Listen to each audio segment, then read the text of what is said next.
한국? 하하하! 절대 개발 못할 겁니다. 미 국방부의 폭탄 발언에 세계가 발칵 뒤집혔습니다. 2조 원을 쏟아붓고도 차세대 어뢰 개발에 실패한 미국.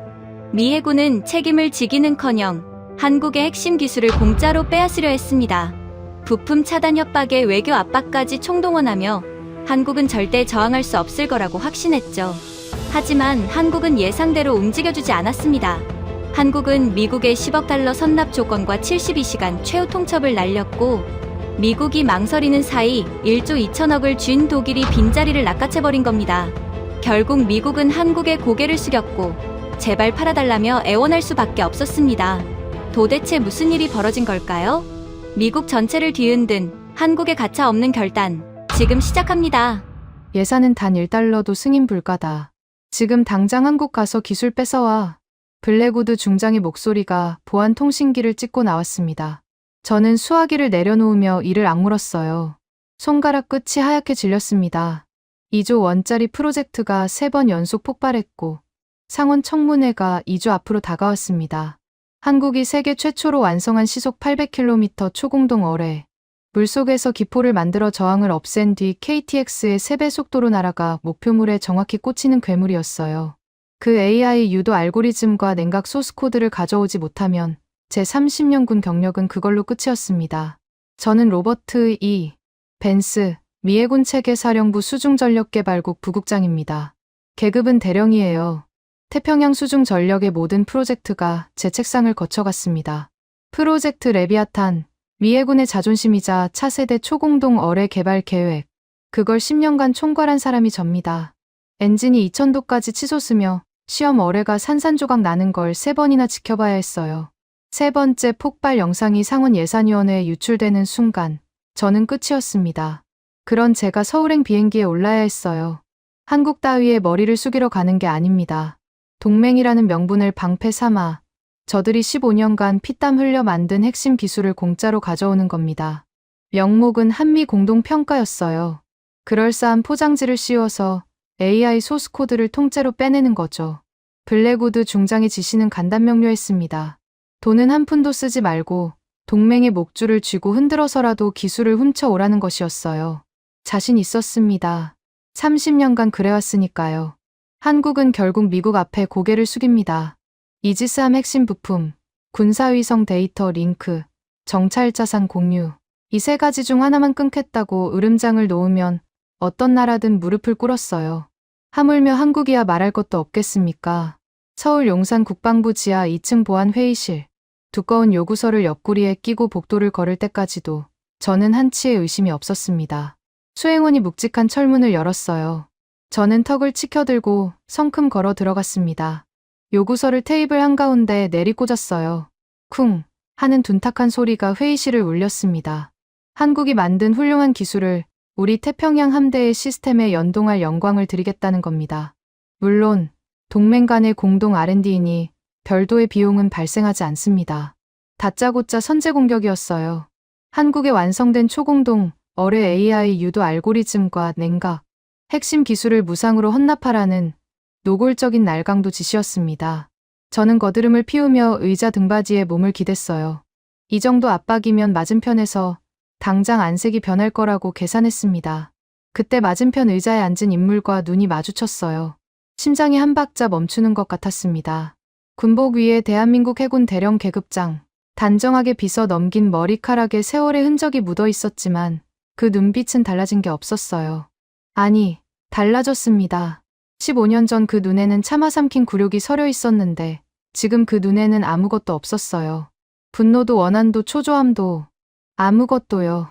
그 공백이 오히려 등줄기를 서늘하게 만들었습니다. 김무진. 15년 전 워싱턴이었습니다. 한국해군 대표단이 수직발사대 기술 이전을 요청하러 왔었어요. 저는 대표단의 선두에 서 있던 30대 소령의 얼굴을 똑똑히 기억하고 있었습니다. 회의실에 앉지도 못하게 했어요. 복도에 세워놓고 말했습니다. 너희 주제에 다룰 수 있는 무기가 아니다. 소령의 악물던 턱선이 지금도 선명했습니다. 돌아서는 등 뒤에 대고 동료들과 웃었던 것까지요. 그 소령이 대한민국 초공동 어뢰 총괄단장이 되어 제 앞에 앉아 있었습니다. 국방과학연구소 수중전략무기 총괄단장 김무진 대령. 100번의 실패를 딛고 세계 최초의 괴물 어뢰를 만들어낸 장본인이었어요. 옆에는 백발이 성성한 노신사가 서류를 펼쳐놓고 있었습니다. 방위사업청 윤상우 수석 법무관. 국제방산계약만 수십 년째 담당해온 인물이라고 사전 보고에서 읽었어요. 저는 속으로 당황했지만 내색하지 않았습니다. 아니, 못했습니다. 턱을 더 높이 치켜들었어요. 미국 해군 대령의 체면이라는 게 있으니까요. 여유로운 미소를 지으며 요구서의 첫 페이지를 손가락으로 톡톡 두드렸습니다. 김 대령, 오래간만이군요. 자, 어디 한번 볼까요? 한미 공동평가 프로그램 참여는 한국에게 대단한 기회입니다. 미태평양 함대의 플랫폼에 한국 기술을 올릴 수 있다는 건 그야말로 세계 시장의 문이 열린다는 뜻이에요. 포장은 화려했습니다.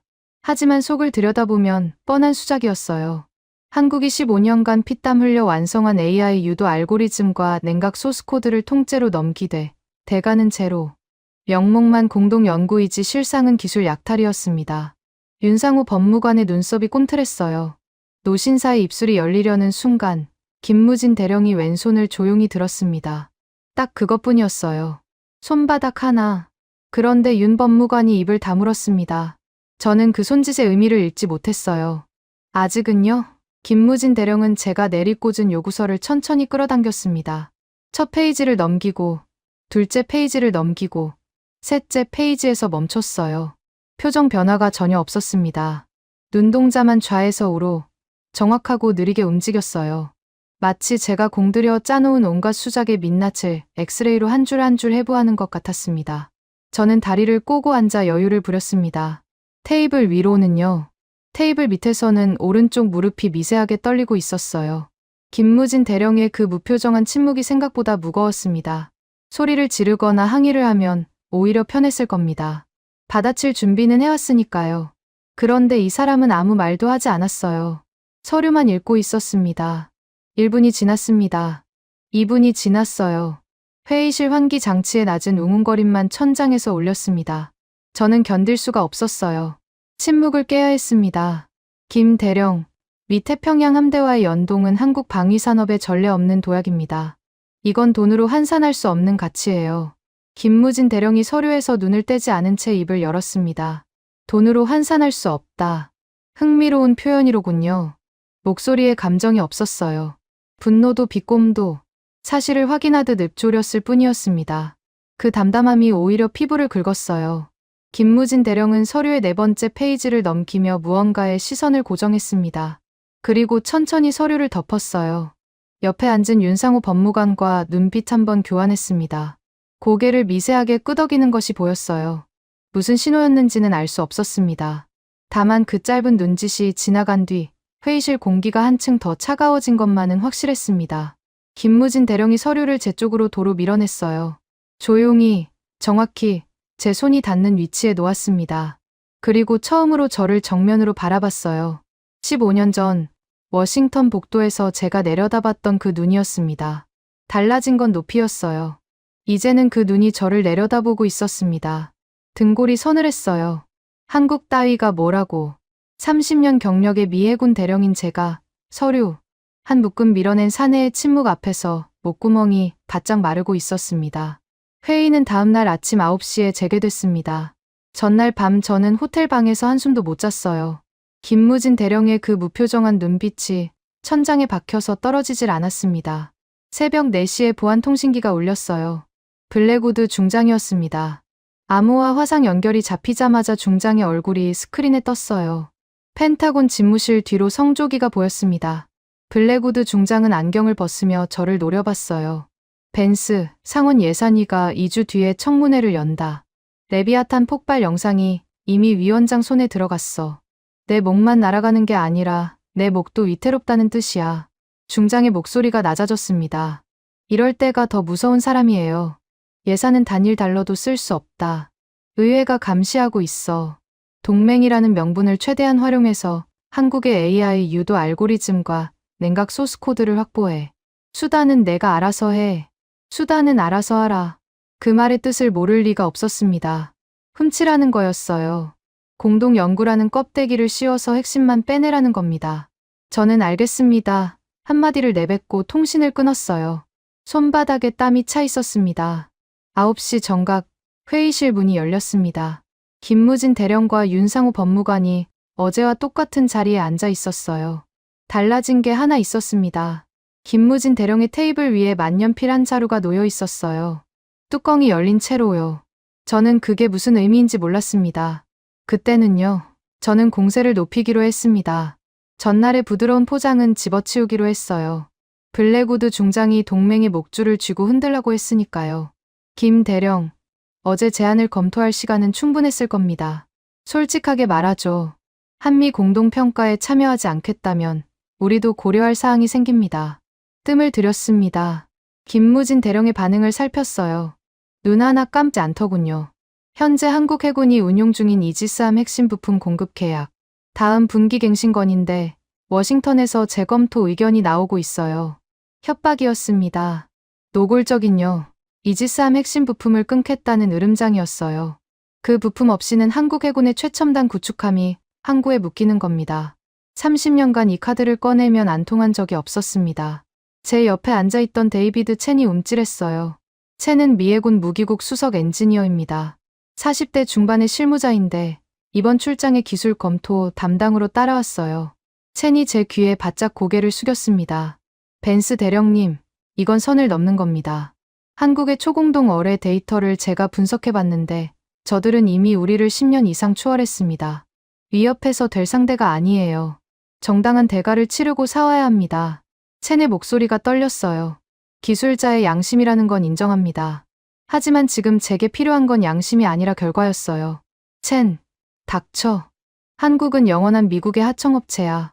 우리가 부품줄을 끊으면 저들 해군은 마비돼. 그걸 모를 리가 없잖아. 제 목소리가 회의실에 울렸습니다. 첸이 입술을 깨물며 고개를 떨궜어요. 저는 첸을 윽박지른 기세를 몰아맞은 편을 노려봤습니다.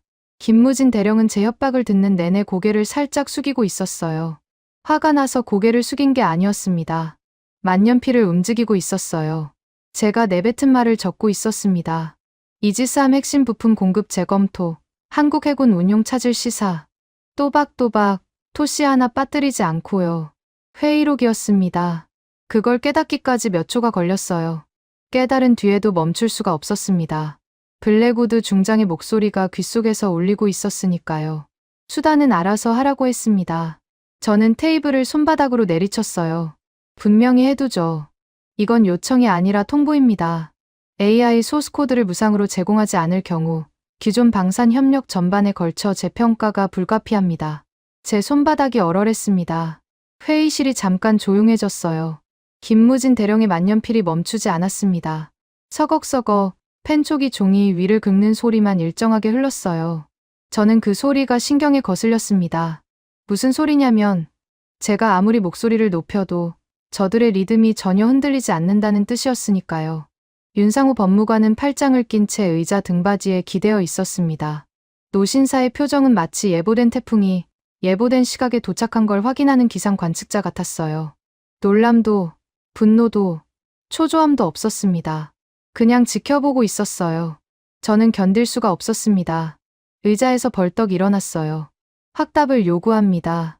한국 정부의 공식 입장이 뭡니까? 제공합니까? 거부합니까? 목이 쉴 만큼 소리를 질렀습니다. 테이블을 한 번 더 내리쳤어요. 펜꽂이가 쓰러졌습니다. 물컵이 흔들렸어요. 김무진 대령의 만년필이 마침내 멈췄습니다. 뚜껑을 닫는 찰칵 소리가 회의실에 또렷하게 울렸어요. 대령은 제가 쏟아낸 말들이 빼곡히 적힌 회의록을 한번 훑어보더니 고개를 들었습니다. 저를 보는 게 아니었어요. 윤상우 법무관을 봤습니다. 미세하게 턱을 당겼어요. 윤상우 법무관이 테이블 위에 펼쳐놓았던 서류를 천천히 덮었습니다. 양손으로 서류의 모서리를 가지런히 맞추는 동작이 느긋하기 짝이 없었어요. 그리고 입을 열었습니다. 충분히 기록되었습니다. 네 마디였어요. 그게 전부였습니다. 윤 법무관은 서류를 가방에 집어넣으며 미해군 무기국 내부 평가서 한 장을 테이블 위에 남겨뒀어요. 우리 쪽 문서였습니다. 제가 출장 전에 첸에게 작성시킨 기술 분석 보고서. 거기에 빨간 밑줄이 그어져 있었어요. 윤 법무관이 친 게 아닙니다. 김무진 대령의 만년필 자국이었어요. 밑줄이 그어진 문장을 읽었습니다. 제 눈을 의심했어요. 한국의 초공동 어뢰 기술은 이미 미군의 차세대 수중 전력을 최소 10년 이상 추월했음. 우리 해군 무기국이 자체적으로 평가한 결론이었습니다. 한국이 쓴 게 아니에요. 미 해군 수석 엔지니어 데이비드 첸이 작성하고 제가 결재한 문서였습니다. 저는 그 문서를 묵살했었어요. 한국 따위가 미국을 10년이나 앞섰다는 결론을 받아들일 수 없었으니까요.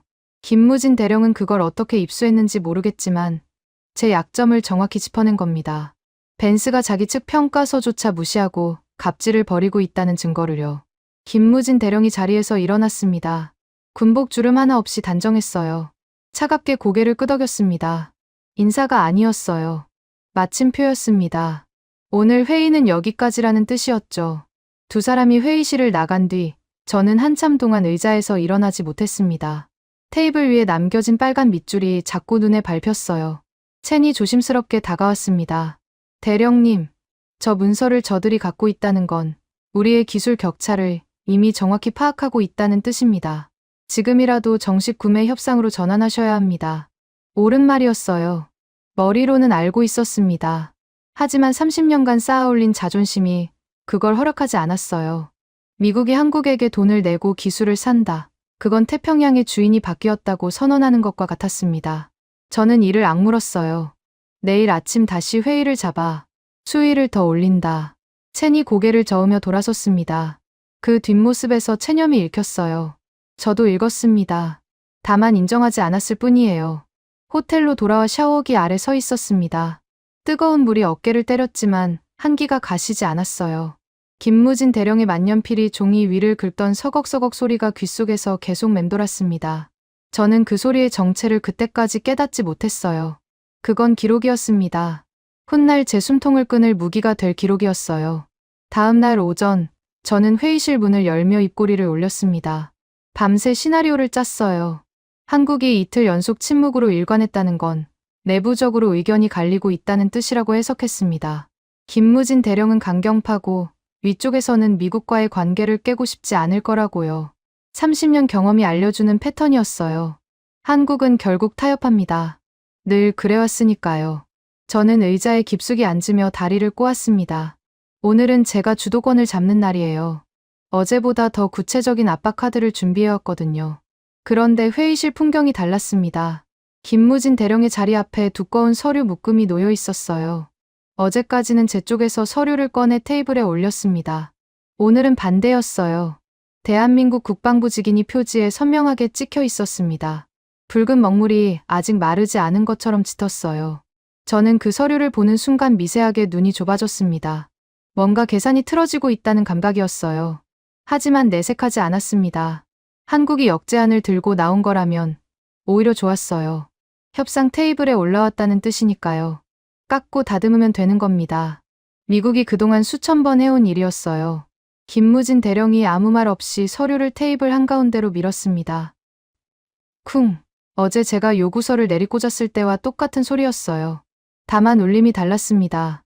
제 요구서는 허세가 담긴 둔탁한 소리였고 이 서류는 뭐랄까 관 뚜껑을 닫는 소리 같았어요. 그때는 왜 그런 느낌이 드는지 몰랐습니다. 저는 서류를 끌어당겨 첫 페이지를 넘겼습니다. 제1조 R&D 데이터 접근 비용 10억 달러. 전액 선납. 숫자를 2번 읽었어요. 10억 달러. 한화로 1조 3천억 원이 넘는 금액이었습니다. 선납이라는 단어가 눈에 박혔어요. 분할도 아니고 후불도 아닌 계약 체결과 동시에 전액을 내놓으라는 겁니다. 저는 웃음이 나올 뻔했어요. 한국이 미국한테 10억 달러를 부르다니. 허풍도 이런 허풍이 없다고 생각했습니다. 페이지를 넘겼어요. 제2조. 본 기술에서 파생되는 모든 지식재산권, IP 일체, 대한민국 정부 영구 귀속. 눈동자가 요동쳤습니다. 영구 귀속. 이건 한국이 원천 기술의 주인이고 미국은 영원히 라이선스를 빌려 쓰는 을이 된다는 뜻이었어요. 미 해군 역사상 어떤 동맹국도 이런 조항을 들이민 적이 없었습니다. 저는 서류를 덮으며 자리에서 벌떡 일어났어요. 이게 뭡니까? 협상 아닙니까? 모욕입니까? 목소리가 갈라졌습니다. 의자가 뒤로 밀리며 바닥을 긁는 소리가 났어요. 저는 서류를 손등으로 밀쳐내려 했습니다. 김무진 대령은 시선조차 주지 않았어요. 제가 서 있든 소리를 지르든 관심이 없다는 듯 자기 앞에 놓인 만년필 뚜껑을 돌리며 윤상호 법무관 쪽을 바라봤습니다. 그 무관심이 주먹보다 아팠어요. 무시당하는 느낌이 아니라 계산에 포함되지 않는 변수 취급을 받는 느낌이었습니다. 윤상호 법무관이 서류 사본을 꺼내 천천히 펼쳤어요. 노신사의 목소리는 낮고 또렷했습니다. 벤스 대령, 동맹과 비즈니스는 엄격히 분리됩니다. 국제방산기술 이전에 관한 바세나르 협정 제4조 제2항, 그리고 한미 방산협력 양해각서, 부속 의정서 제11조를 근거로 말씀드립니다. 기술 제공국은 자국 기술의 가치 산정 및 이전 조건에 대한 배타적 결정권을 보유합니다. 법조항을 줄줄 읊는 게 아니었어요. 칼로 도려내듯 정확한 근거를 짚었습니다. 제가 30년간 동맹이라는 단어 뒤에 숨겨왔던 모든 억지가 법전 앞에서 맥없이 무너지고 있었어요. 동맹은 안보협력의 틀이지 기술 무상 양도의 근거가 아닙니다. 이 점은 미 국방부 법률 자문실의 판례 해석과도 일치합니다. 저는 반박하려고 입을 열었지만 말이 나오지 않았어요. 윤 법무관이 인용한 건 한국법이 아니라 미국 자체 법률 해석이었거든요. 제가 알아야 할 조항을 제가 모르고 있었습니다. 아니, 알고도 무시해왔던 겁니다. 한국 따위에 적용될 리 없다고 업신여기면서요. 저는 서류를 다시 집어들었어요. 뭔가 빈틈이 있을 거라고, 반드시 허점을 찾아낼 거라고 이를 갈며 페이지를 넘겼습니다. 제3조, 제4조, 제5조, 기술 유출 시 손해배상 조항, 제3국 이전 사전 승인권, 훈련 데이터 접근 범위 제한, 모든 조항이 한국에 절대적으로 유리하게 설계되어 있었어요. 빈틈이 없었습니다. 마치 미국이 수십 년간 다른 나라들에게 강요했던 독소 조항을 거울에 비춰놓은 것 같았어요. 그 순간 깨달았습니다. 이 서류를 만든 사람이 누구인지. 윤상호 법무관. 이 노신사는 수십 년간 미국에서 무기를 수입하며 온갖 불합리한 조항에 쓰린 경험을 고스란히 뒤집어서 이 계약서에 녹여 넣은 거였어요. 미국이 갈고 닦았던 칼날이 이제 미국의 목에 대어진 겁니다. 저는 마지막 페이지를 넘기려다 손이 멈췄어요. 거기까지는 아직 볼 생각이 없었습니다. 앞에 두 조항만으로도 충분히 황당했으니까요. 서류를 테이블에 내려놓으며 코웃음을 쳤어요. 10억 달러의 IP 연구 귀속. 김 대령. 이건 협상이 아니라 도발이에요. 미 해군을 상대로 이런 장난을 치면 어떤 결과를 낳을지 잘 알고 있을 텐데. 김무진 대령이 처음으로 입을 열었습니다. 장난이라고 하셨습니까? 목소리에 온도가 없었어요. 영화의 바닷물 같았습니다. 대령은 테이블 위에 서류를 손가락 끝으로 가볍게 두드렸어요. 벤스 대령, 이건 대한민국 국방부 장관의 결재를 거친 공식 문서입니다. 장난이라는 단어를 쓰시기 전에 직인을 한번 확인해 보시죠. 저는 무의식적으로 표지의 직인을 다시 봤어요. 대한민국 국방부 장관 직인. 이건 김무진 개인이 꺼낸 카드가 아니었습니다. 한국 정부가 공식적으로 승인한 요구안이었어요. 뒤집으려면 김무진을 상대하는 게 아니라 한국 정부 전체를 상대해야 한다는 뜻이었습니다. 등에 식은땀이 흘렀어요. 저는 그래도 밀어붙이기로 했습니다. 물러서는 순간 끝이니까요. 이 조건을 워싱턴이 받아들일 거라고 진심으로 생각합니까? 10억 달러를 선납하라니 의회가 웃을 겁니다. 김무진 대령은 대답하지 않았어요. 대신 서류의 마지막 장을 펼쳤습니다. 제가 아까 넘기지 않았던 바로 그 페이지였어요. 제7조, 특별조항. 정확히 72시간 내에 미 국방부 장관의 친필 직인이 도달하지 않을 경우 본 협상은 전면 파기됩니다. 김무진 대령의 목소리가 또렷하게 회의실을 채웠습니다. 감정이 실리지 않았어요. 사실을 낭독하는 것뿐이었습니다. 그런데 그 담담함이 어떤 으름장보다 무거웠어요. 72시간이요? 사흘 안에 미 국방부 장관의 친필 사인을 받아오라는 겁니까? 제 목소리가 갈라졌습니다. 블랙우드 중장도 넘어야 하고 합참의장도 넘어야 하고 국방부 장관실의 법률 검토까지 통과해야 합니다. 정상적인 절차로는 최소 3주가 걸려요. 그걸 사흘 안에 해내라니 불가능했습니다. 김무진 대령이 만년필을 들어 시계를 가리켰어요. 지금 시각 오전 9시 12분입니다. 72시간 후면 모레 오전 9시 12분이 되겠군요. 윤상호 법무관이 자리에서 일어났습니다. 서류 사본 한 부를 제 앞에 정확히 밀어놓았어요. 법무관의 얼굴에 한치의 흔들림도 없었습니다. 벤스 대령, 카운트다운은 이미 시작됐습니다. 저는 서류를 움켜쥐었어요. 손가락에 힘이 들어가 종이 모서리가 구겨졌습니다. 일어서지도 앉지도 못한 채 테이블에 손을 짚고 있었어요. 30년 군 생활에서 한 번도 겪어보지 못한 상황이었습니다. 미국이 데드라인을 찍히다니. 그것도 한국한테요. 김무진 대령이 가방을 집어들며 자리에서 일어났습니다. 윤상호 법무관과 나란히 회의실 문을 향해 걸었어요. 문고리에 손을 올리기 직전 김무진 대령이 고개를 살짝 돌렸습니다. 저를 본 게 아니었어요. 테이블 위에 구겨진 서류를 봤습니다. 그리고 이렇게 말했어요. 15년 전에도 같은 회의실에서 서류를 구기셨죠.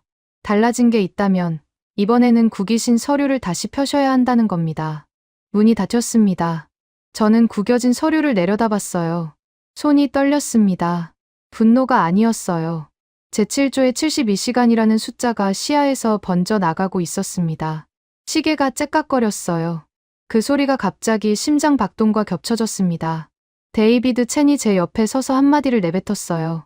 대령님, 저들은 장난이 아닙니다. 진짜입니다. 알고 있었어요. 머리로는요. 하지만 30년간 쌓아온 오만이 그걸 인정하지 못하게 붙잡고 있었습니다. 저는 보안통신기를 꺼내 블랙우드 중장에게 긴급 연락을 시도했어요. 신호음이 울렸습니다. 1번, 2번, 3번, 4번. 중장은 받지 않았어요. 72시간. 시계 바늘은 이미 돌아가고 있었습니다. 데드라인 48시간 전. 호텔 스위트룸은 전쟁터였습니다. 침대 위에 서류가 흩어져 있었고 노트북 세대가 동시에 돌아가고 있었어요. 룸서비스로 시킨 커피는 식은 지 오래였습니다. 저는 넥타이를 풀어헤친 채 소파에 앉아 수정안을 끼적거리고 있었어요. 30년 경력이 쥐어짜낸 최후의 꼼수였습니다. 비용 분할 상환. 10억 달러를 한 번에 내는 건 불가능하니 5년에 걸쳐 나눠 내겠다는 제안이었어요. 여기에 공동 IP 소유권을 슬쩍 끼워 넣었습니다. 양국 공동지식재산권관리위원회 설치라는 그럴싸한 문구로 포장했어요. 속을 들여다보면 미국이 사실상 기술에 대한 거부권을 쥐는 구조였습니다. 한국이 제3국에 수출하려 할 때마다 미국의 승인을 받아야 하도록 장치를 심은 거예요. 데이비드 첸이 노트북 너머로 제 수정안을 훑어봤습니다. 고개를 저었어요. 대령님, 이건 통하지 않을 겁니다. 저들이 바보가 아닌 이상 공동 IP 조항이 사실상 미국 거부권이라는 걸 한눈에 간파할 겁니다. 첸, 외교라는 건 상대가 거절할 수 없는 포장을 찾는 게임이야. 내용이 아니라 형식이 중요해. 저는 수정안을 PDF로 변환해 한국 측 공식 이메일 주소로 송부했습니다. 전송 버튼을 누르는 손가락 끝에 미세한 진동이 있었어요. 자신감이 아니었습니다. 초조함이었어요. 노트북 화면 구석에서 시계가 째깍거렸습니다. 47시간 32분. 3분이 지났습니다. 수신함의 알림이 떴어요. 답장이 왔습니다. 3분 만에요. 저는 숨을 들이쉬며 메일을 열었습니다. 제목란에 반송 통지라고 적혀 있었어요. 본문은 한 줄이었습니다. 기본 요건 미달. 원안 제1조 및 제2조, 조건 불충족으로 수리 불가. 발신자는 윤상호 법무관이었어요. 읽어보지도 않은 겁니다. 내용을 검토하고 반려한 게 아니에요. 제가 교묘하게 설계한 분할 상황과 공동 IP 조항을 단 3분 만에 자동 반송 처리한 겁니다. 마치 스팸 메일을 걸러내듯이요. 30년 경력의 미해군 대령이 밤새 짜낸 수정안이 스팸 취급을 받은 겁니다. 모니터를 노려봤어요. 관자놀이가 욱신거렸습니다. 첸이 조심스럽게 입을 열었어요. 제가 말씀드린 대로입니다. 저들의 원하는 수정을 전제로 낸 게 아닙니다. 받아들이든지 거부하든지 둘 중 하나만 허용하는 구조예요. 저는 첸의 말을 씹어삼켰습니다. 인정할 수 없었어요.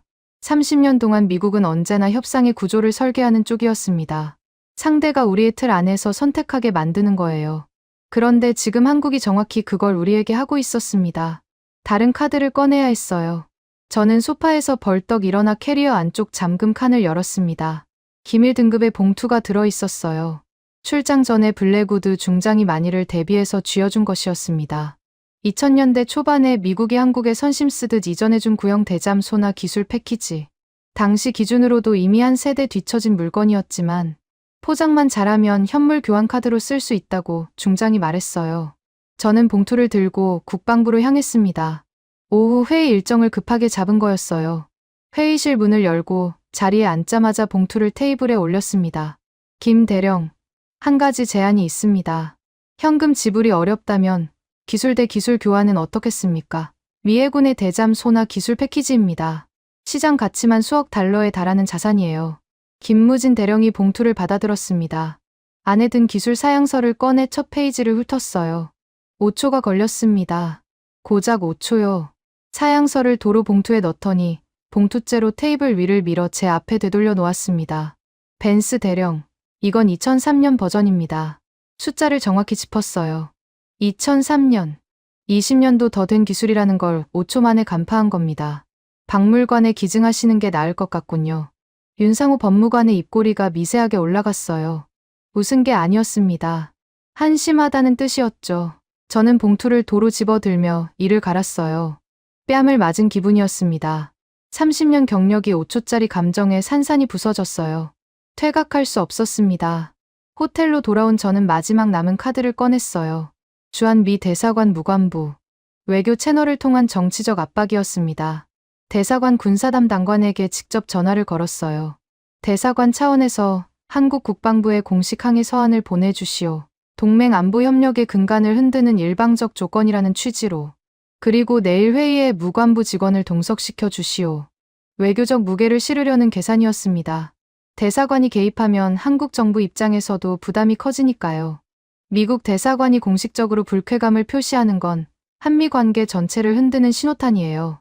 한국이 가장 두려워하는 시나리오라고 저는 확신했습니다. 다음 날 아침, 대사관 무관부 직원 2명이 국방부 회의실 앞에 도착했어요. 양복 차림에 서류 가방을 든 사내들이었습니다. 저는 속으로 쾌재를 불렀어요. 이 정도 압박이면 김무진 대령의 무표정한 얼굴에도 균열이 갈 거라고 기대했습니다. 회의실 앞 복도에서 발이 멈췄어요. 윤상호 법무관이 회의실 입구에 서 있었습니다. 노신사는 안경을 고쳤으며 서류 한 장을 들고 있었어요. 대사관 직원 2명이 다가가자 윤 법무관이 한 걸음 앞으로 나와 서류를 내밀었습니다. 방산 보안 규정 제12조, 비인가 인원 접근 통제 조항입니다. 본 회의는 한미 방산 기술 협상으로 분류되어 있으며 사전 승인된 협상 대표단 외의 인원은 출입이 불가합니다. 대사관 무관부는 사전 승인 명단에 포함되어 있지 않습니다. 대사관 직원들이 멈칫했어요. 서류를 받아들고 읽기 시작했습니다. 저는 뒤에서 그 장면을 지켜보며 턱이 빠질 뻔했어요. 윤 법무관이 인용한 건 한미 양국이 공동으로 서명한 방산 보안 규정이었습니다. 미국 측이 만든 규정을 미국 측에게 적용한 거예요. 이건 우리가 만든 규정 아닌가. 대사관 직원 한 명이 중얼거렸어요. 맞았습니다. 미국이 자국 기밀을 보호하기 위해 수십 년 전에 설계한 보안 프로토콜이었어요. 그걸 한국이 역으로 들이밀어 미국 대사관 직원의 발을 묶어버린 겁니다. 윤 법무관은 무표정하게 한마디를 덧붙였어요. 규정은 양쪽 모두에게 동일하게 적용됩니다. 대사관 직원들이 돌아섰습니다. 저를 돌아보며 어깨를 으쓱했어요. 할 수 있는 게 없다는 뜻이었습니다. 저는 복도에 서서 그 뒷모습을 지켜봤어요. 마지막 보루라고 믿었던 외교 카드가 눈앞에서 꺾여 나갔습니다. 회의실에 들어갔을 때 김무진 대령은 어제와 같은 자리에 같은 자세로 앉아 있었어요. 달라진 건 없었습니다. 테이블 위에 서류가 놓여 있고 만년필이 그 옆에 있었어요. 제가 아무리 발악해도 이 회의실의 온도는 변하지 않았습니다. 김무진 대령이 제 손목시계를 가리켰어요. 아무 말 없이 검지 하나로요. 저는 손목을 내려다봤습니다. 23시간 47분. 데드라인까지 하루가 채 남지 않았어요. 등줄기를 타고 땀이 흘렀습니다. 저는 호텔로 돌아와 보안 통신기를 꺼냈어요. 블랙우드 중장에게 긴급 연락을 시도했습니다. 상황이 이 지경까지 온 이상 워싱턴에서 직접 움직여야 했어요. 국방부 장관의 친필 직인. 그게 없으면 전부 끝이었습니다. 신호음이 울렸습니다. 1번, 2번, 3번. 받지 않았어요. 문자를 보냈습니다. 중장님, 한국 측 72시간 데드라인 24시간 미만 잔여. 장관직인 없이는 협상 자체가 파기됩니다. 긴급 지시 요망. 1분이 지났습니다. 5분이 지났어요. 10분, 30분. 답이 없었습니다. 블랙우드 중장이 전화를 안 받는다는 건 한 가지 뜻이었어요. 책임을 지지 않겠다는 겁니다. 기술을 훔쳐오라고 지시해 놓고 실패하면 모른 척하겠다는 거예요. 저를 서울에 보내놓고 줄을 끄는 겁니다. 손에서 보안통신기가 미끄러졌어요. 카페 뒤에 둔탁하게 떨어졌습니다. 저는 소파에 주저앉았어요. 스위트룸 창밖으로 서울의 야경이 보였습니다. 남산타워 불빛이 어둠 속에 또렷했어요. 저 불빛 아래 어딘가에서 김무진 대령은 아마 평소와 다를 것 없는 저녁을 보내고 있겠죠. 초조해하거나 안달하거나 하지 않을 겁니다. 시계가 제 편이니까요. 시계의 초침 소리가 스위트룸을 채우고 있었습니다. 째깍, 째깍, 째깍. 23시간, 22시간, 21시간. 저는 그 소리를 들으며 천장을 올려다봤어요. 30년간 쌓아올린 모든 꼼수가 이 방에서 하나씩 죽어가고 있었습니다. 분할 상환은 3분 만에 반송됐고 구형기술 교환은 5초 만에 퇴짜 맞았어요. 외교 압박은 복도에서 차단됐고 워싱턴의 윗선은 전화를 끊었습니다.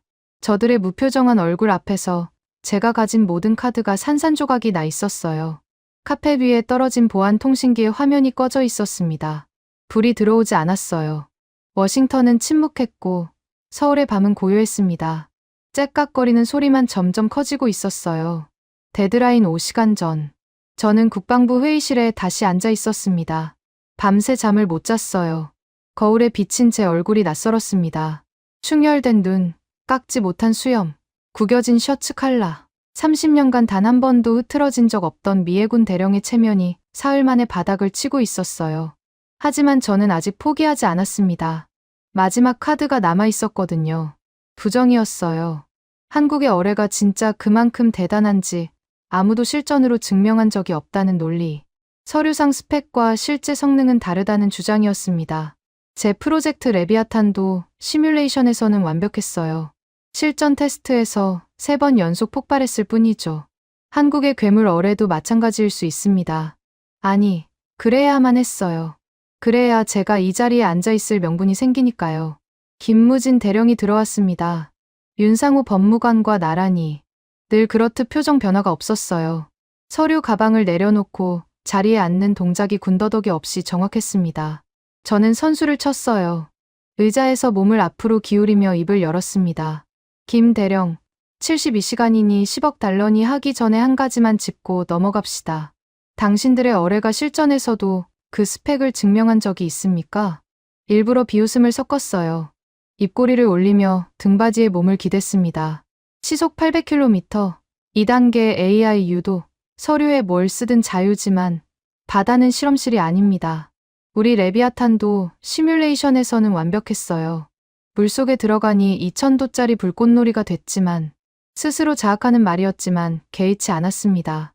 한국 어뢰의 신뢰성에 의문을 던지는 게 급선무였어요.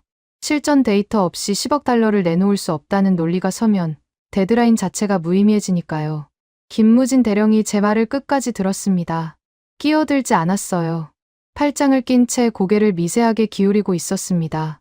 마치 예정된 대사를 기다리는 것 같았어요. 제가 저 말을 할 줄 알고 있었다는 듯이.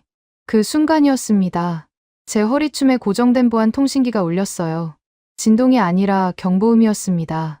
긴급 채널. 미해군 작전 통신망에서 최상위 우선순위로 분류되는 주파수였어요. 이 채널이 울린다는 건 태평양 어딘가에서 심각한 상황이 벌어졌다는 뜻이었습니다. 통신기를 꺼내 귀에 대는 순간 고막을 찢는 소리가 쏟아졌어요. 메이데이, 메이데이. 여기는 미해군 7함대 소속 원자력 잠수함 USS 노스캐롤라이나. 동해상 훈련 구역에서 미확인 초고속 수중 물체의 소나망 전면 돌파당했습니다. 제임스 카터 중령의 목소리였어요. 7함대 소속 최정예 원자력 잠수함 함장. 태평양에서 가장 차분한 사나이라는 별명을 가진 인물이었습니다. 그 카터 중령의 목소리가 떨리고 있었어요. 속도 추정치 시속 800km 이상. 반복합니다. 800km 이상. 기존 어뢰 궤적과 완전히 다른 패턴입니다. 기포 차폐로 음향 탐지 자체가 불가합니다. 숨이 멎었어요. 시속 800km. 방금 제가 뻥튀기라고 비웃었던 바로 그 숫자였습니다. 그 숫자가 실제 바다에서 미해군 최정예 잠수함의 소나망을 찢어버린 겁니다. 회피 기동 전면 불가. 반복합니다. 회피 기동 전면 불가. 대상 물체가 아군 함체. 300m 이내까지 접근 후 자체 이탈했습니다. 만약 실전이었다면 우리는 지금 바닷속에 가라앉아 있습니다. 카터 중령의 마지막 문장이 통신기를 타고 회의실에 울렸어요. 볼륨이 높았던 게 아닙니다. 회의실이 너무 조용했던 겁니다. 김무진 대령도 윤상호 법무관도 첸도 저도 아무도 입을 열지 않았어요. 카터 중령의 거친 숨소리만 통신기에서 흘러나왔습니다. 들고 있던 펜이 손에서 빠졌어요. 바닥에 떨어지며 딸깍 소리가 났습니다. 저는 그 소리에도 반응하지 못했어요. 머릿속이 하얘졌습니다. 뻥튀기가 아니었어요. 서류상 스펙이 아니었습니다.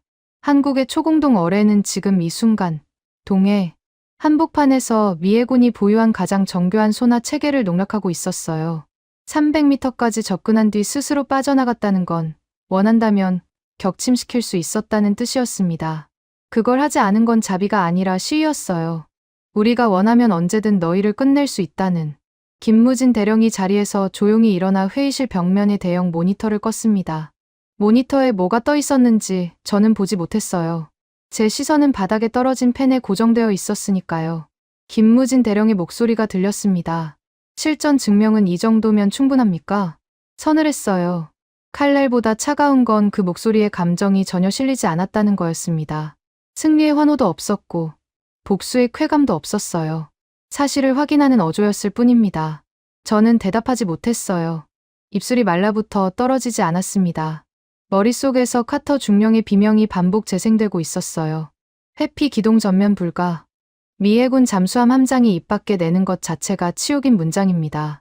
그 치욕이 서울 한복판 이 회의실까지 날아온 거예요.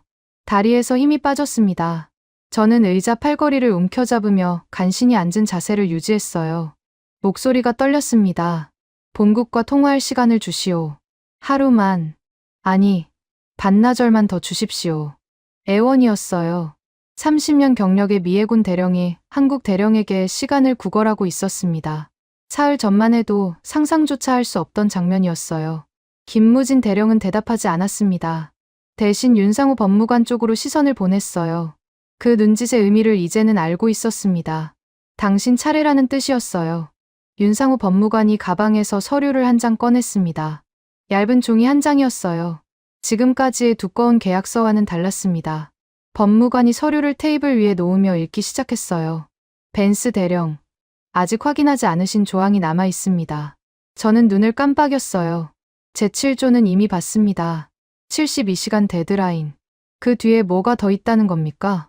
법무관이 종이를 가리켰어요. 제 7조 제2항. 특별 조항의 부속 조항이었습니다. 제가 넘겨버린 페이지 뒤에 숨겨져 있었던 거예요. 제 7조 제2항. 72시간 만료 시 미합 중국의 우선 협상국 지위는 자동으로 영구 박탈됩니다. 법무관의 목소리가 또렷했어요. 한 글자도 흐트러지지 않았습니다. 동시에 대한민국 국방부가 보유한 초공동 어뢰 관련 기술의 제3국 수출 제한은 자동 해제됩니다. 제3국 수출 제한 자동 해제. 그 단어가 귀에 꽂히는 순간 호흡이 멎었어요. 이게 무슨 뜻인지 30년 경력이면 즉시 알 수 있었습니다. 미국이 시간을 끌면 끌수록 한국은 이 기술을 독일에, 프랑스에, 이탈리아에, 전 세계 어느 나라에든 자유롭게 팔 수 있게 되는 겁니다. 미국의 우선권은 영원히 사라지고 한국의 괴물 어뢰가 태평양뿐만 아니라 대서양과 인도양까지 퍼져나가는 거예요. 미해군의 수중 패권이 한 장의 조항으로 증발하는 겁니다. 이 조항을 설계한 사람을 봤어요. 윤상호 법무관. 백발의 노신사는 서류를 접어 가방에 넣으며 자리에서 일어났습니다. 수십 년간 미국의 독소 조항에 짓눌리며 삼킨 울분을 이 한 장에 전부 쏟아넣은 거였어요. 미국이 수십 년간 다른 나라에 강요했던 시간 압박과 지위 박탈 전술을 정확히 역으로 되돌려준 겁니다. 대령님, 제7조 제2항에 의거하여 72시간이 만료되는 즉시 제3국 수출 제한은 영구히 자동 해제됩니다. 남은 시간은 4시간 52분입니다. 법무관의 입에서 나온 마지막 문장이 제 관 뚜껑에 박힌 못이었어요. 저는 테이블 위에 엎드리듯 두 손을 짚었습니다. 손가락이 하얗게 질렸어요.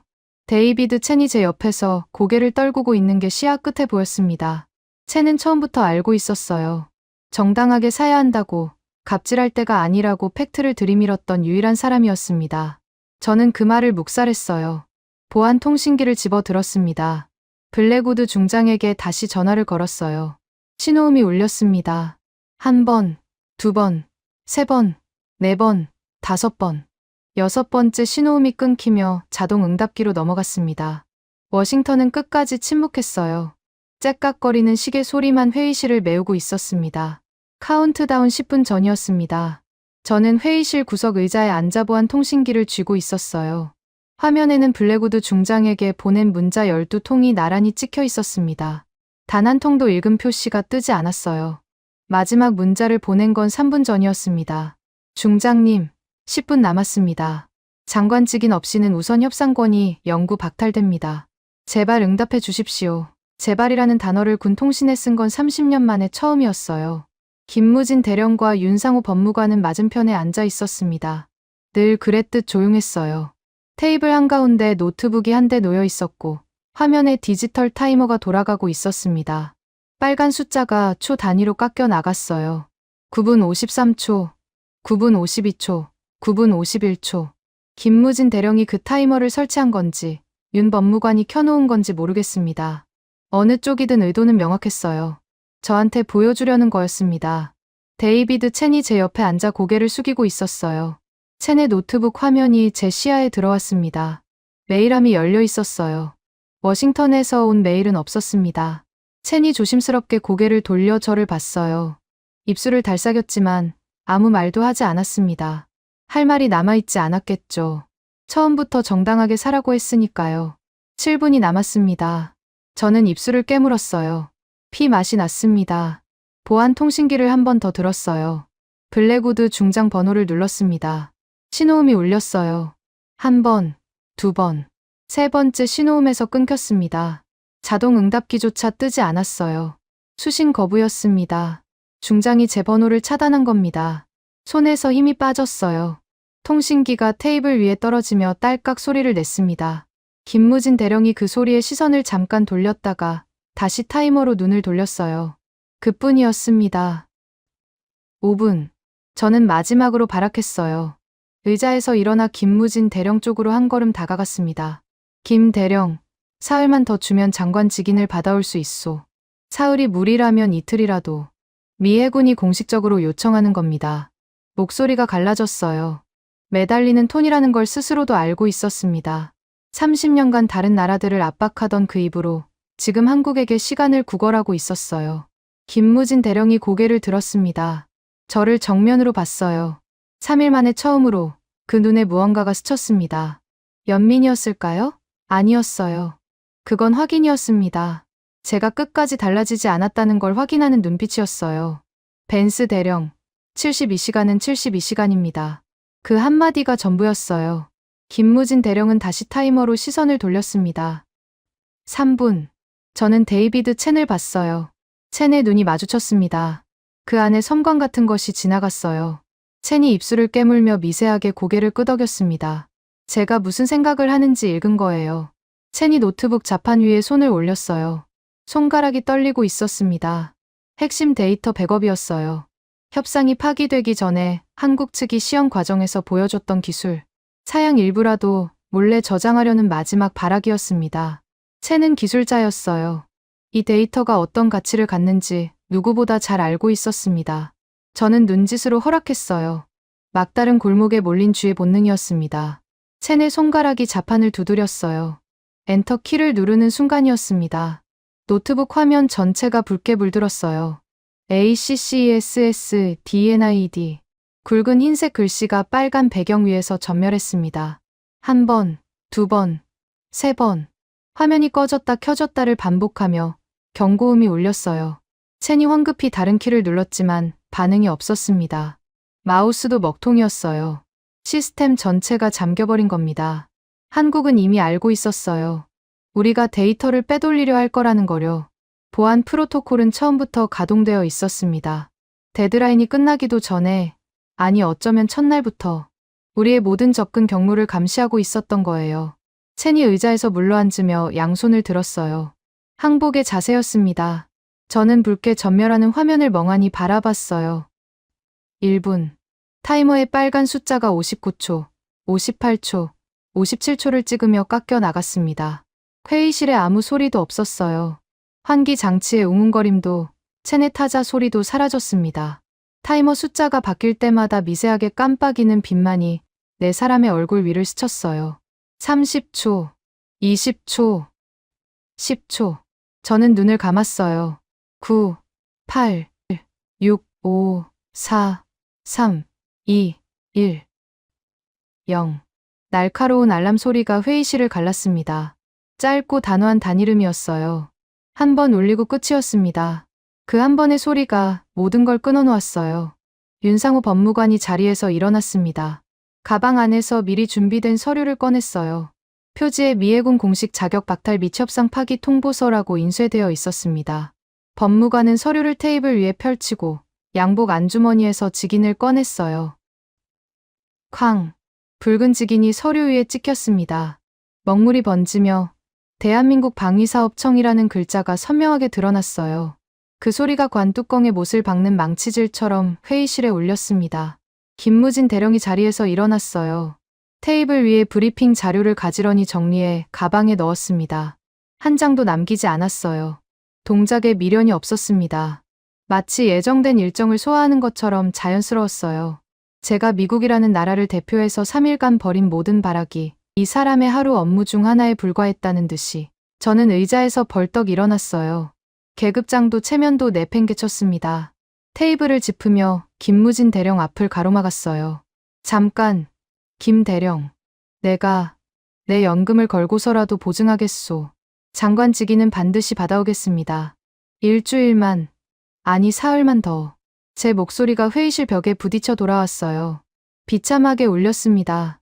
미해군 대령이 개인 연금을 담보로 내밀며 한국 대령에게 매달리는 광경이었어요.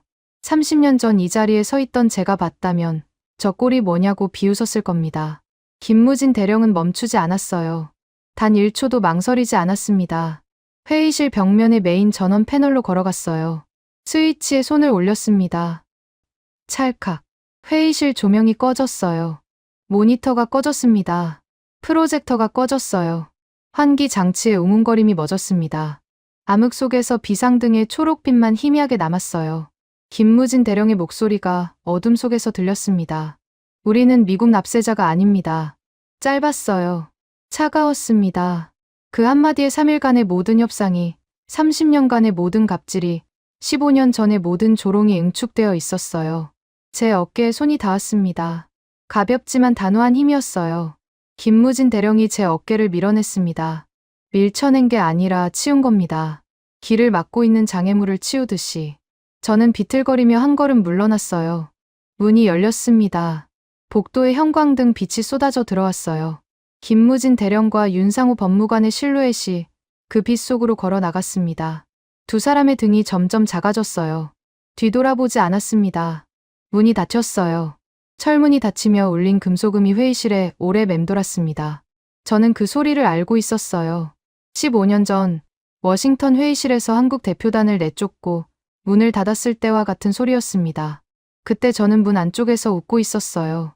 지금은 문 안쪽에서 떨고 있었습니다. 비상등의 초록빛 아래 테이블 위에 서류 한 장이 놓여 있었어요. 윤상호 법무관이 직인을 찍은 파기 통보서였습니다.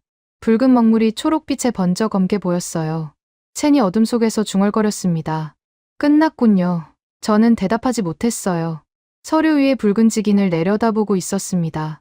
15년 전 우리가 한국에게 선사했던 차가운 철문의 정적이 이제 제 목을 조르는 사형 선고가 되어 돌아온 겁니다.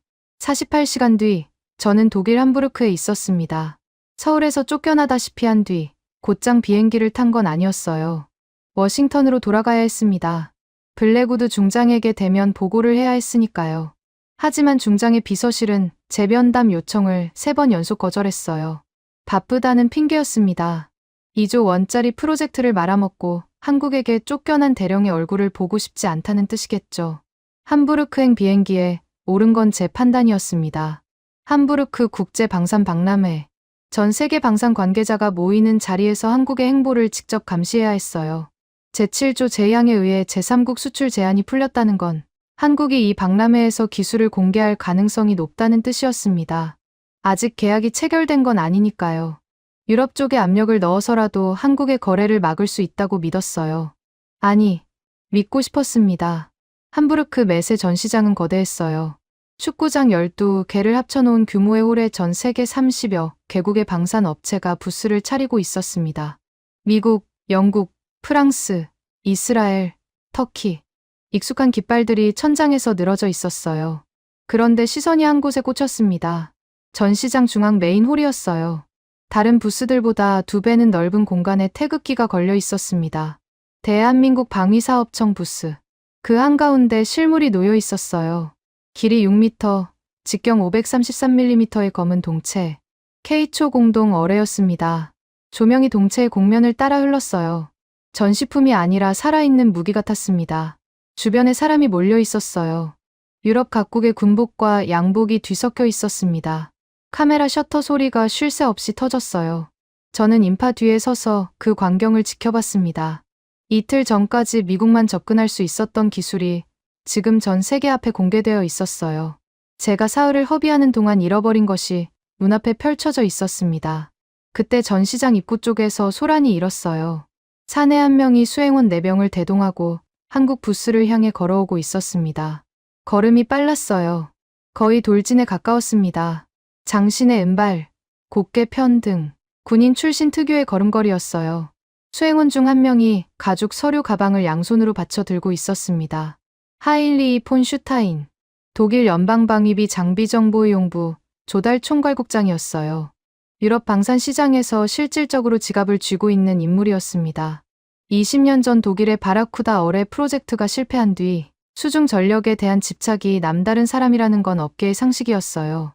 폰 슈타인이 한국 부스 앞에 도착했습니다. 김무진 대령이 부스 안에서 걸어 나왔어요. 서울 회의실에서와 같은 군복, 같은 자세, 같은 표정이었습니다. 폰 슈타인이 김무진 대령의 손을 잡았어요. 악수가 아니었습니다. 두 손으로 감싸 쥐었어요. 그 자체가 메시지였습니다. 김 대령, 독일 연방은 준비가 되어 있습니다. 폰 슈타인의 목소리가 주변 소음을 뚫고 들렸어요. 독일어 억양이 섞인 영어였지만 또렷했습니다. 수행원이 가죽 가방을 열었어요. 안에서 계약서가 나왔습니다. 두꺼웠어요. 제가 사흘간 씨름했던 한국 측 원안보다도 더 두꺼웠습니다. 1조 2천억 원. 어뢰 전력화 특별 예산입니다. 어제 연방의회에서 긴급 가결됐습니다. 저는 귀를 의심했어요. 1조 2천억 원. 미국이 돈 한 푼 안 내려고 72시간을 허비하는 동안 독일은 단 24시간 만에 연방의회를 움직여 1조 2천억 원의 특별 예산을 만들어 온 겁니다. 제가 3분 만에 반송당한 분할 상환안을 끄적거리고 있을 때 폰 슈타인은 의회 복도를 뛰어다니며 예산 표결을 밀어붙이고 있었던 거예요. 김무진 대령이 계약서를 받아 첫 페이지를 넘겼습니다. 고개를 미세하게 끄덕였어요. 윤상호 법무관이 옆에서 조항을 빠르게 확인했습니다. 두 사람의 시선이 마주쳤어요. 서울 회의실에서 봤던 그 짧은 눈짓 교환이었습니다. 다만 이번에는 의미가 달랐어요. 서울에서는 거절의 신호였고 함부르크에서는 수락의 신호였습니다. 저는 가만히 보고 있을 수 없었어요. 주머니에서 휴대폰을 꺼내 유럽 방위사령부 연락처를 찾았습니다. 나토 동맹 채널을 통해 독일에 압력을 넣어야 했어요. 독일이 한국 어뢰를 단독 도입하면 미국이 수십 년간 구축한 유럽 해군 표준 체계가 뿌리째 흔들리는 겁니다. 전화를 걸었어요. 유럽 방위사령부 기술협력 담당관이 받았습니다. 독일의 한국 어뢰 도입 계약을 중단시켜야 합니다. 나토 표준 호환성 심의를 요청하시오. 심의 기간만 최소 6개월을 벌 수 있습니다. 수화기 너머에서 침묵이 흘렀어요. 담당관이 헛기침을 했습니다. 벤스 대령, 이미 늦었습니다. 폴란드 해군 참모부에서 30분 전에 한국 부스에 공식 접촉 요청을 보냈습니다. 이탈리아 해군 조달국장도 오늘 오후에 도착합니다. 폴란드, 이탈리아, 제 귀가 멍해졌어요. 독일 한 나라가 아니었습니다. 유럽 해군 국가들이 줄을 서고 있었어요. 미국이 72시간 동안 벽을 치고 있는 사이 한국의 괴물 어뢰 소식은 이미 유럽 전역에 퍼져 있었던 겁니다. 전화를 끊었어요. 손이 축 늘어졌습니다. 전시장 소음이 멀어지는 것 같았어요. 눈앞에서 벌어지는 광경이 현실이 아닌 것 같았습니다. 한국 부스 앞에 폴란드 해군 대표가 서 있었어요. 이탈리아 군 관계자 3명이 통역과 함께 부스 안으로 들어가고 있었습니다. 스웨덴 방산 담당관이 브로슈어를 받아들며 고개를 끄덕이고 있었어요. 각국의 깃발이 한국 부스 주변으로 하나둘 모여들었습니다. 그 순간 카메라 플래시가 연속으로 터졌어요. 폰 슈타인과 김무진 대령이 계약서 위에 나란히 서명하는 장면이었습니다. 악수를 하며 카메라를 향해 선 두 사람의 뒤로 K초 공동 어뢰의 검은 동체가 웅장하게 빛났어요. 플래시 불빛 사이로 한 사람이 보였습니다. 갈색 머리를 짧게 자른 40대 여성이 카메라맨을 대동하고 최전방에서 사진을 찍고 있었어요. 목에 걸린 기자증이 눈에 들어왔습니다. 제인스 디펜스. 세계 최고 권위의 방산 전문지였어요. 엠마 스미스 수석 기자. 미국의 방산 패권을 일관되게 옹호해왔던 바로 그 매체의 간판 기자였습니다. 스미스 기자가 폰 슈타인에게 다가가 마이크를 내밀었어요. 국장님, 독일 연방이 이례적인 속도로 예산을 가결한 이유를 말씀해 주시겠습니까? 폰 슈타인이 미소를 지었습니다. 계약서를 들어 카메라 앞에 보이며 입을 열었어요. 미국이 어리석게 주저하던 72시간 덕분입니다. 그 시간 동안 우리 독일은 전 세계 바다의 룰을 바꿀 게임 체인저를 확보했습니다. 카메라 셔터가 미친 듯이 터졌어요. 저는 인파 뒤에서 그 문장을 들었습니다. 뼈가 부러지는 소리 같았어요. 미국이 어리석게 주저하던 72시간. 그 72시간의 책임자가 접니다. 로버트 E. 벤스, 미 해군 대령. 스미스 기자가 이번에는 김무진 대령에게 마이크를 돌렸어요.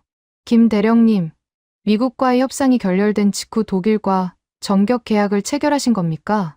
김무진 대령은 한국어로 답했어요. 통역이 영어로 옮겼습니다. 대한민국의 기술은 적절한 대가를 치르는 파트너에게 열려 있습니다. 그 이상도 이하도 아닙니다. 적절한 대가. 서울 회의실에서 저는 그 대가를 한 푼도 치르지 않으려고 발악했어요. 독일은 24시간 만에 1조 2천억 원을 들고 뛰어왔습니다. 차이가 뭐냐고 묻는다면 한쪽은 훔치려 했고 한쪽은 사려 했다는 거예요. 답은 처음부터 정해져 있었습니다. 저는 마지막 발악으로 폰 슈타인에게 직접 전화를 걸었어요. 벨이 3번 울린 뒤 폰 슈타인이 받았습니다.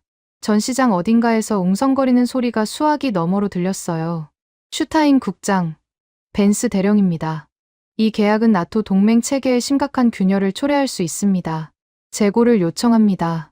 수화기 너머에서 잠깐 침묵이 흘렀어요. 폰 슈타인의 목소리가 돌아왔습니다. 웃음기가 섞여 있었어요.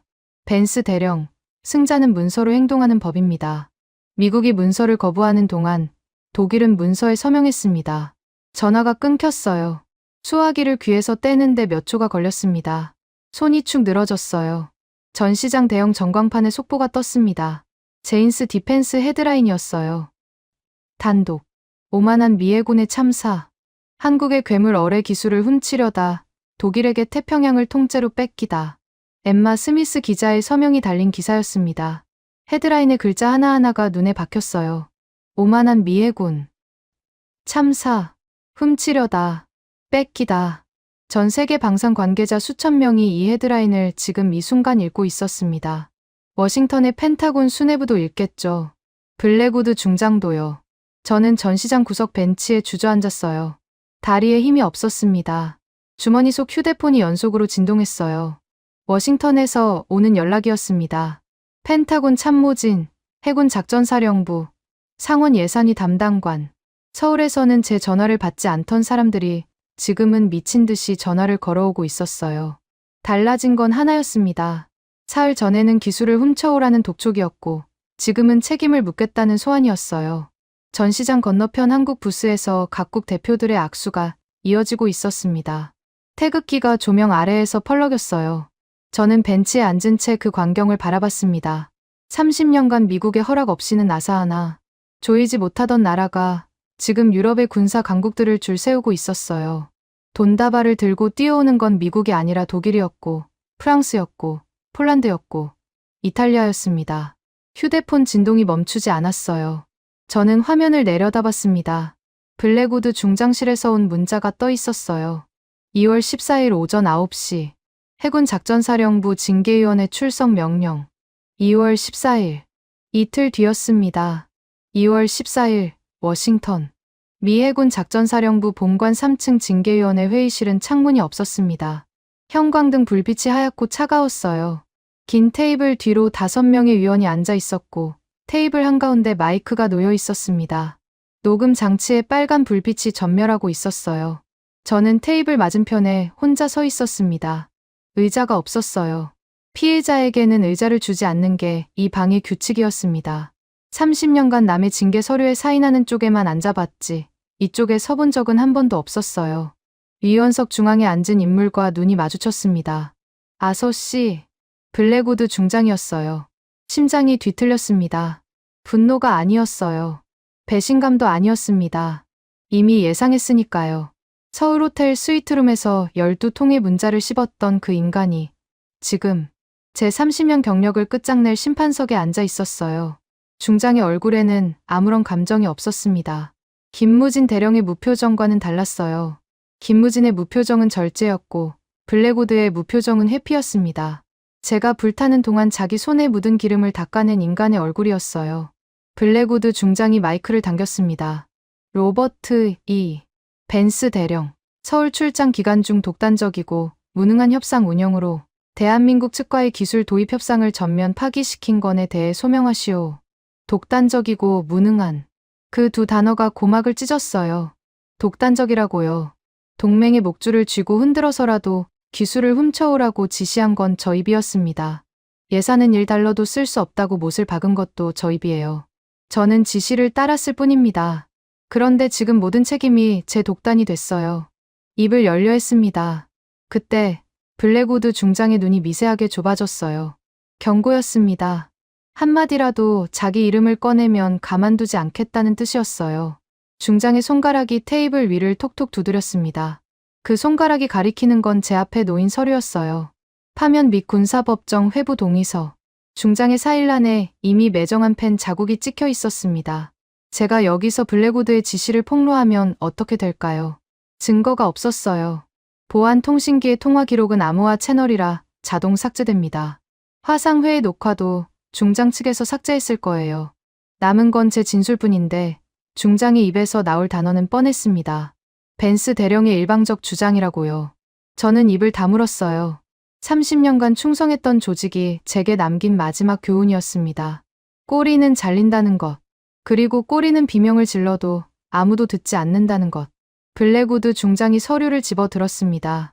벤스 대령의 독단적 강압 협상으로 인해 대한민국은 미합 중국의 우선 협상국 지위를 영구 박탈했으며 초공동 어뢰 핵심 기술은 독일 연방에 독점 이전되었다. 미 해군의 차세대 수중 전력 확보는 최소 15년 이상 지연될 것으로 판단된다. 중장의 목소리에 분노가 섞여 있었어요. 연기였습니다. 위원들 앞에서 자신은 피해자라는 인상을 심으려는 거였어요. 한국 통제 하나 못한 무능한 부하 때문에 이 사달이 났다는 서사를 만드는 중이었습니다. 본 위원회는 로버트 E. 벤스 대령을 직무해임하고 관련 사안에 대해 군사법정 회부를 권고한다. 중장이 펜을 들었어요. 징계 서류 마지막 장에 서명했습니다. 펜촉이 종이를 긁는 소리가 들렸어요. 서거. 서울 회의실에서 김무진 대령의 만년필이 내던 소리와 같았습니다. 김무진은 제 유죄를 기록했고 블랙우드는 제 사형을 집행한 거예요. 이해 없습니까? 위원 한 명이 물었어요. 저는 위원석을 둘러봤습니다. 5명의 얼굴이 하나같이 굳어 있었어요. 이의가 있든 없든 결과는 정해져 있었습니다. 저는 고개를 저었어요. 더 이상 싸울 힘이 남아있지 않았습니다. 징계위원회가 끝났습니다. 위원들이 서류를 챙겨 일어났어요. 블랙우드 중장이 먼저 나갔습니다. 제 앞을 지나가면서 눈도 마주치지 않았어요. 스쳐 지나가는 중장의 군복 소매에서 별 3개가 형광등 빛에 번쩍였습니다. 저 별들을 지키기 위해 제 30년을 먹잇감으로 던진 겁니다. 회의실 문 앞에서 데이비드 첸이 기다리고 있었어요. 서울에서 함께 돌아온 뒤로 첸은 한마디도 저를 탓하지 않았습니다. 기술자의 양심으로 처음부터 끝까지 경고했던 유일한 사람이에요. 그 경고를 묵살한 건 저였고요. 첸이 다가왔습니다. 잠깐 침묵이 흘렀어요. 첸의 눈에 여러 감정이 뒤섞여 있었습니다. 연민, 분노, 그리고 체념. 황금알을 낳는 거위를 제 발로 차버리셨군요. 씁쓸한 목소리였어요. 일침이라기보다는 부고에 가까웠습니다. 저는 대답하지 못했어요. 첸이 옳았으니까요. 처음부터 끝까지 단 한 번도 틀린 적이 없었습니다. 한국의 기술은 진짜였고 갑질이 아니라 정당한 대가를 치르고 사야 했어요. 그 단순한 진실을 30년짜리 오만이 끝까지 가로막았습니다. 첸이 돌아섰어요. 복도를 걸어가는 뒷모습이 작아졌습니다. 저는 혼자 남았어요. 군복을 벗었습니다. 징계위원회 직후 인사처에서 계급장 반납을 통보받았어요. 사물함에서 사복을 꺼내 입었습니다. 셔츠가 어색했어요. 30년간 군복만 입었더니 민간인 옷이 남의 것 같았습니다. 펜타곤 본관 로비를 걸었습니다. 높은 천장 아래 성조기가 걸려 있었어요. 대리석 바닥에 제 구두 소리만 울렸습니다. 30년간 이 로비를 지나며 단 한 번도 고개를 숙인 적이 없었어요. 오늘은 고개가 올라가지 않았습니다. 로비 한쪽 벽면에 거대한 전광판이 있었습니다. 뉴스가 흘러나오고 있었어요. 발걸음이 멈췄습니다. 화면에 동해 바다가 펼쳐져 있었어요. 한국 해군 함정과 유럽 연합해군 함정이 나란히 항해하는 항공 촬영 영상이었습니다. 독일 프리기탐의 선체에 독일 연방해군 십자 문양이 선명했어요. 화면 하단에 자막이 흘렀습니다. 한국 해군, EU 해군과 K초 공동 어뢰 합동 훈련 전격 실시. 미 해군 불참. 미 해군 불참. 세 글자가 눈에 박혔습니다. 태평양에서 미국 없이 합동 훈련이 벌어지고 있었어요. 30년 전에는 상상조차 할 수 없던 장면이었습니다. 미국의 허락 없이는 동해에 군함 한 척 띄울 수 없다고 제가 믿었던 그 바다에서 한국이 주도하고 유럽이 따르는 새로운 질서가 만들어지고 있었어요. 화면이 바뀌었습니다. 함부르크 방산 박람회 장면이 나왔어요. 폰 슈타인과 김무진 대령의 악수 사진이 떴습니다. 그 아래로 제인스 디펜스의 헤드라인이 흘렀어요. 한국은 더 이상 미국의 하청이 아니다. 엠마 스미스 기자의 서명이 달린 기사였습니다. 저는 전광판 앞에 서서 한참을 움직이지 못했어요. 15년 전 워싱턴 복도에서 한국 대표단을 내쫓았던 기억이 떠올랐습니다. 너희 주제에 다룰 수 있는 무기가 아니다. 그때 제가 내뱉은 말이 지금 이 전광판에 비친 현실로 되돌아왔어요. 한국은 그 무기를 다뤘습니다. 다루는 정도가 아니라 완성했어요. 세계 최초로 완성한 뒤 미국이 무릎을 꿇든 말든 상관없이 자기 길을 가고 있었습니다. 우리가 그들을 다룰 수 없었던 게 아니었어요.